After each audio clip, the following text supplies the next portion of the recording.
భూ వివాదాలు సత్వర పరిష్కారానికి భూభారతి చట్టం ప్రజలకు ఎంతగానో ఉపయోగపడుతుందని మెదక్ శాసనసభ్యులు మైనంపల్లి రోహిత్ రావు అన్నారు.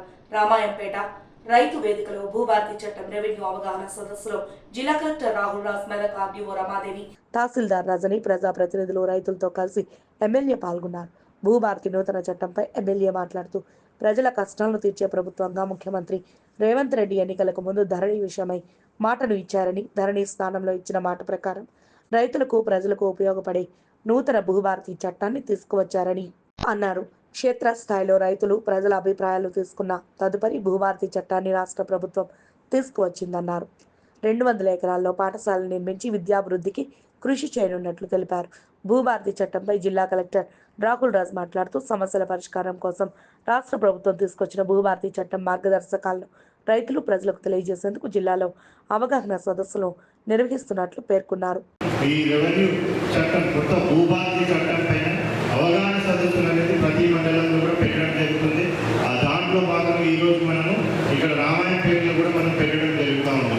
సో దీంట్లో మనం చూసినట్టయితే పాత రెవెన్యూ యాక్ట్ ప్రకారంగా మనకు ధరణి వచ్చింది. సో ఆ ధరణి వచ్చినాక చాలా మంది మేము ఆ ప్రజావాణి అప్పుడు కూడా చాలా మంది చూస్తూ ఉంటాం. సో వాళ్ళందరూ కూడా ప్రజలు చాలా మంది కూడా వచ్చి మేమే భూమిని ఒక 25 నుంచి 30 ఏళ్ళ నుంచి మేమే దొరుకుంటా ఉన్నాం సార్, మేమే మా కబ్జాలనే భూమి ఉంది, బట్ ఇప్పుడు పట్టా చూస్తే వేరే ఎవరి పేరు మీద వచ్చింది పట్టా, అది ఎట్లా వచ్చిందో కూడా మాకు అర్థమవుతలేదు.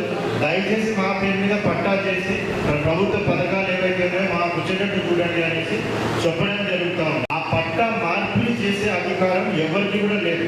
ఆ పట్టా తప్పుగా జరిగిందని తెలిసినా కానీ కూడా ఎవరి పేరు మీద తప్పుగా పట్టా అయిందో ఆ తప్పుగా పట్టా అయిన వ్యక్తే తహసీల్దార్ ఆఫీస్కి పోయి ఆయన కమ్యూనికేషన్ ఇస్తేనే వేరే పేరు మీదకి పట్టా మార్చే ఛాన్స్ ఉంటుంది. సో ఆల్రెడీ తప్పైందని ఆయన తెలుసు కాబట్టి ఆయన ఎట్లన్నా తహసీల్దార్ ఆఫీస్కి వచ్చి నాదే తప్పైంది, ఇగో ఈయన నిజాయితీగా ఎవరైతే కాస్తున్నారో ఆయననే పట్టా అనేసి ఎవరు కూడా వచ్చి మనకి కమ్యూనికేషన్ పెట్టారు. సో అట్లాంటి చాలా మంది కూడా కేసెస్ పట్టాలు కాకుండానే, అంటే నిజంగా కాసు చేసే వాళ్ళకి పట్టా కాకుండా ఎవరో అమ్మేసుకొని వెళ్ళిపోయిన వాళ్ళ పేరున పట్టాలు కంటిన్యూ అవుతా ఉన్నాయి. అది తప్పు అని తెలిసినా కానీ కూడా దాన్ని రెక్టిఫై చేసే పవర్ తహసీల్దార్కి కానీ, ఆర్డీఓకి కానీ, కలెక్టర్ కానీ, ఈవెన్ ప్రభుత్వానికి కూడా అప్పుడు లేకుండా